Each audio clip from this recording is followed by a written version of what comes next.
Chapter 111. Expiation. Notwithstanding the density of the crowd, M. de Villefort saw it open before him. There is something so awe-inspiring in great afflictions that even in the worst times the first emotion of a crowd has generally been to sympathize with the sufferer in a great catastrophe. Many people have been assassinated in a tumult, but even criminals have rarely been insulted during trial. Thus Villefort passed through the mass of spectators and officers of the Palais, and withdrew. Though he had acknowledged his guilt, he was protected by his grief. There are some situations which men understand by instinct, but which reason is powerless to explain. In such cases, the greatest poet is he who gives utterance to the most natural and vehement outburst of sorrow.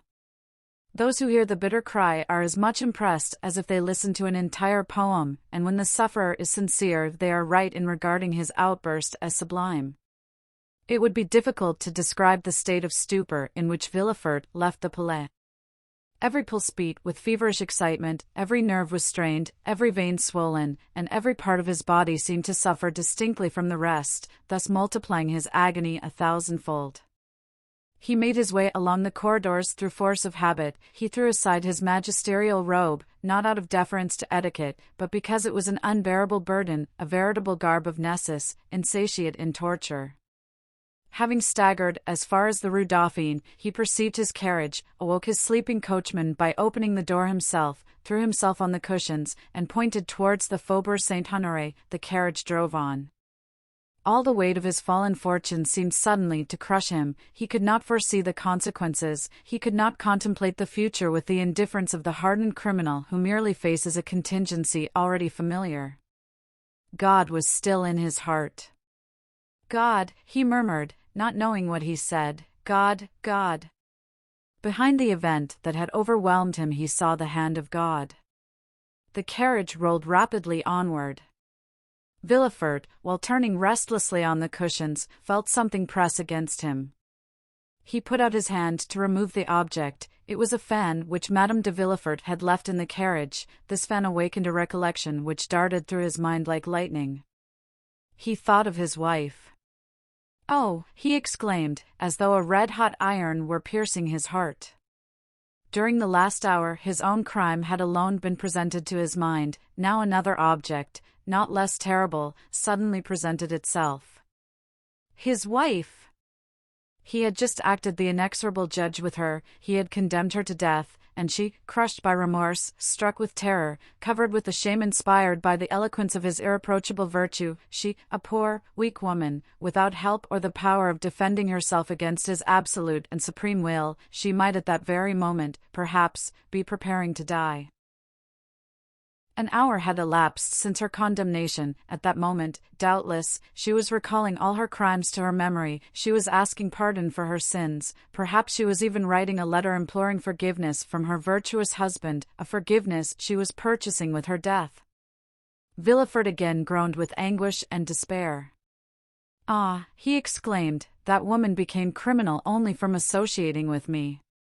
I carried the infection of crime with me, and she has caught it as she would the typhus fever, the cholera, the plague. And yet I have punished her, I have dared to tell her, I have, repent and die. But no, she must not die, she shall live, and with me. We will flee from Paris and go as far as the earth reaches." I told her of the scaffold. Oh, heavens, I forgot that it awaits me also. How could I pronounce that word? Yes, we will fly, I will confess all to her, I will tell her daily that I also have committed a crime. Oh, what an alliance, the tiger and the serpent, worthy wife of such as I am. She must live that my infamy may diminish hers. And Villefort dashed open the window in front of the carriage. "Faster, faster," he cried, in a tone which electrified the coachman. The horses, impelled by fear, flew towards the house. "Yes, yes," repeated Villefort, as he approached his home, "yes, that woman must live, she must repent, and educate my son, the sole survivor, with the exception of the indestructible old man, of the wreck of my house. She loves him, it was for his sake she has committed these crimes. We ought never to despair of softening the heart of a mother who loves her child. She will repent, and no one will know that she has been guilty." The events which have taken place in my house, though they now occupy the public mind, will be forgotten in time, or if, indeed, a few enemies should persist in remembering them, why then I will add them to my list of crimes. What will it signify if 1, 2, or 3 more are added? My wife and child shall escape from this gulf, carrying treasures with them. She will live and may yet be happy, since her child, in whom all her love is centered, will be with her. I shall have performed a good action, and my heart will be lighter. And the procureur breathed more freely than he had done for some time. The carriage stopped at the door of the house. Villefort leaped out of the carriage, and saw that his servants were surprised at his early return. He could read no other expression on their features. Neither of them spoke to him, they merely stood aside to let him pass by, as usual, nothing more. As he passed by M. Noirtier's room, he perceived 2 figures through the half-open door, but he experienced no curiosity to know who was visiting his father. Anxiety carried him on further. "Come," he said, as he ascended the stairs leading to his wife's room, "nothing is changed here." He then closed the door of the landing. "No one must disturb us," he said. "I must speak freely to her, accuse myself, and say." He approached the door, touched the crystal handle, which yielded to his hand. "Not locked," he cried, "that is well." And he entered the little room in which Edward slept, for though the child went to school during the day, his mother could not allow him to be separated from her at night. With a single glance Villefort's eye ran through the room. "Not here," he said, "doubtless she is in her bedroom." He rushed towards the door, found it bolted, and stopped, shuddering. "Heloise!" he cried. He fancied he heard the sound of a piece of furniture being removed. "Heloise!" he repeated. "Who is there?" answered the voice of her he sought. He thought that voice more feeble than usual. "Open the door!" cried Villefort. "Open, it is I." But notwithstanding this request, notwithstanding the tone of anguish in which it was uttered, the door remained closed. Villefort burst it open with a violent blow. At the entrance of the room which led to her boudoir, Madame de Villefort was standing erect, pale, her features contracted, and her eyes glaring horribly. "Heloise, Heloise," he said, "what is the matter? Speak." The young woman extended her stiff white hands towards him. "It is done, monsieur," she said with a rattling noise which seemed to tear her throat. "What more do you want?" And she fell full length on the floor. Villefort ran to her and seized her hand, which convulsively clasped a crystal bottle with a golden stopper. Madame de Villefort was dead.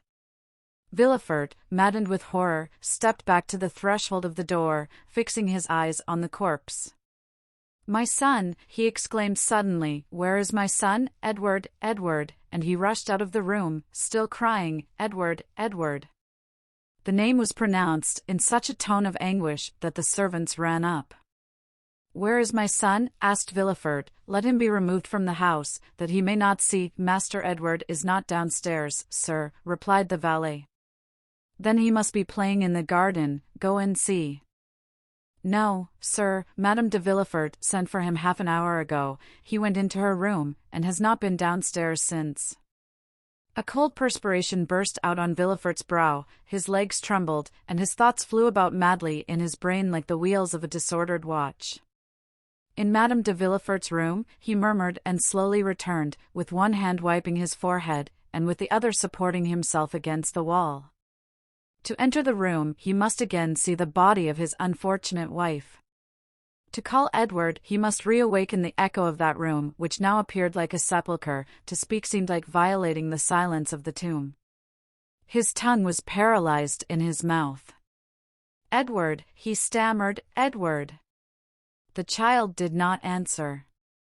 Where, then, could he be, if he had entered his mother's room and not since returned? He stepped forward.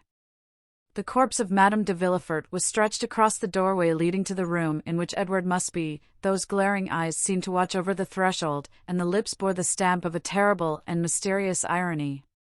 Through the open door was visible a portion of the boudoir, containing an upright piano and a blue satin couch. Villefort stepped forward 2 or 3 paces, and beheld his child lying, no doubt asleep, on the sofa. The unhappy man uttered an exclamation of joy. A ray of light seemed to penetrate the abyss of despair and darkness. He had only to step over the corpse, enter the boudoir, take the child in his arms, and flee far, far away. Villefort was no longer the civilized man, he was a tiger hurt unto death, gnashing his teeth in his wound. He no longer feared realities, but phantoms. He leaped over the corpse as if it had been a burning brazier. He took the child in his arms, embraced him, shook him, called him, but the child made no response. He pressed his burning lips to the cheeks, but they were icy cold and pale. He felt the stiffened limbs. He pressed his hand upon the heart, but it no longer beat. The child was dead. A folded paper fell from Edward's breast. Villefort, thunderstruck, fell upon his knees. The child dropped from his arms, and rolled on the floor by the side of its mother. He picked up the paper, and, recognizing his wife's writing, ran his eyes rapidly over its contents. It ran as follows: "You know that I was a good mother. Since it was for my son's sake I became criminal. A good mother cannot depart without her son." Villefort could not believe his eyes, he could not believe his reason. He dragged himself towards the child's body, and examined it as a lioness contemplates its dead cub. Then a piercing cry escaped from his breast, and he cried, "Still the hand of God." The presence of the 2 victims alarmed him. He could not bear solitude shared only by 2 corpses. Until then he had been sustained by rage, by his strength of mind, by despair, by the supreme agony which led the Titans to scale the heavens, and Ajax to defy the gods. He now arose, his head bowed beneath the weight of grief, and, shaking his damp, disheveled hair, he who had never felt compassion for anyone determined to seek his father, that he might have someone to whom he could relate his misfortunes, someone by whose side he might weep. He descended the little staircase with which we are acquainted, and entered Noirtier's room. The old man appeared to be listening attentively and as affectionately as his infirmities would allow to the Abbé Busoni, who looked cold and calm, as usual.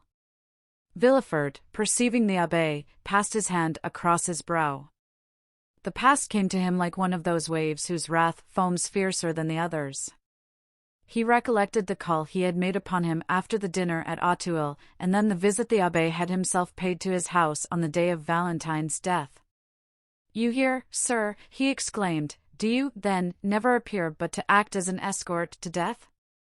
Busoni turned around, and, perceiving the excitement depicted on the magistrate's face, the savage luster of his eyes, he understood that the revelation had been made at the assizes, but beyond this he was ignorant.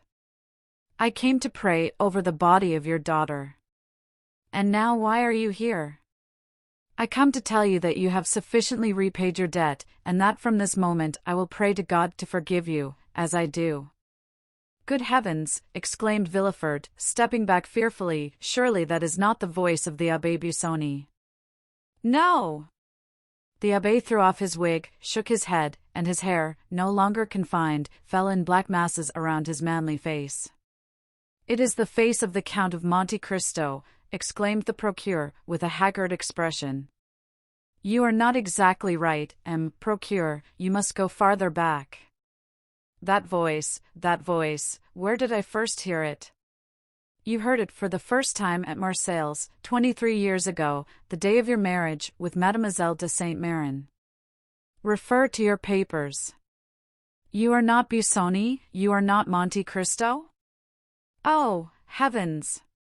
You are, then, some secret, implacable, and mortal enemy. I must have wronged you in some way at Marseilles. Oh, woe to me!" "Yes, you are now on the right path," said the Count, crossing his arms over his broad chest. "Search. "But what have I done to you?" exclaimed Villefort, whose mind was balancing between reason and insanity, in that cloud which is neither a dream nor reality. "What have I done to you? Tell me, then. Speak." "You condemned me to a horrible, tedious death. You killed my father, you deprived me of liberty, of love, and happiness. Who are you, then? Who are you?" "I am the spectre of a wretch you buried in the dungeons of the Château d'If." God gave that spectre the form of the Count of Monte Cristo when he at length issued from his tomb, enriched him with gold and diamonds, and led him to you. "Ah, I recognize you, I recognize you," exclaimed the king's attorney. I am Edmond Dantès." "You are Edmond Dantès," cried Villefort, seizing the count by the wrist. "Then come here."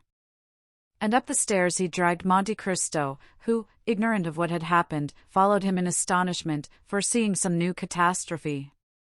"There, Edmond Dantès," he said, pointing to the bodies of his wife and child, "see, are you well avenged?" Monte Cristo became pale at this horrible sight. He felt that he had passed beyond the bounds of vengeance, and that he could no longer say, "God is for and with me." With an expression of indescribable anguish he threw himself upon the body of the child, reopened its eyes, felt its pulse, and then rushed with him into Valentine's room, of which he double-locked the door. "My child!" cried Villefort, "he carries away the body of my child.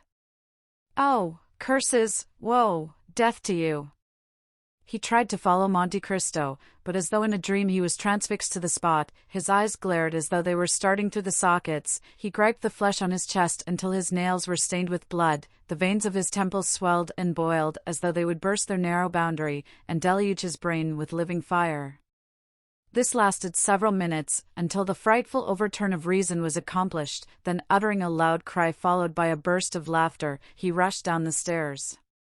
A quarter of an hour afterwards the door of Valentine's room opened, and Monte Cristo reappeared. Pale, with a dull eye and heavy heart, all the noble features of that face, usually so calm and serene, were overcast by grief. In his arms he held the child, whom no skill had been able to recall to life. Bending on one knee, he placed it reverently by the side of its mother, with its head upon her breast. Then, rising, he went out, and meeting a servant on the stairs, he asked, "Where is M. de Villefort?" The servant, instead of answering, pointed to the garden.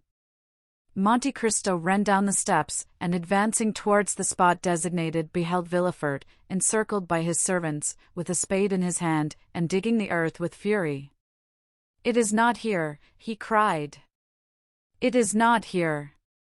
And then he moved farther on, and began again to dig.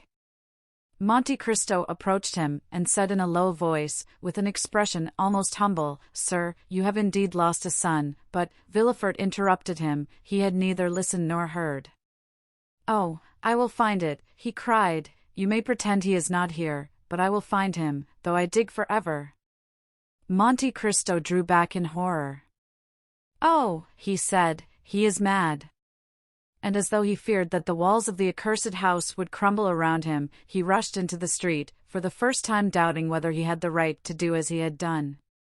"Oh, enough of this," he cried, "let me save the last." On entering his house, he met Morrel, who wandered about like a ghost awaiting the heavenly mandate for return to the tomb. "Prepare yourself, Maximilian," he said with a smile, "we leave Paris tomorrow." "Have you nothing more to do there?" asked Morrel. "No," replied Monte Cristo, "God grant I may not have done too much already." The next day they indeed left, accompanied only by Baptistin. Haydée had taken away Ollie, and Bertuccio remained with Noirtier.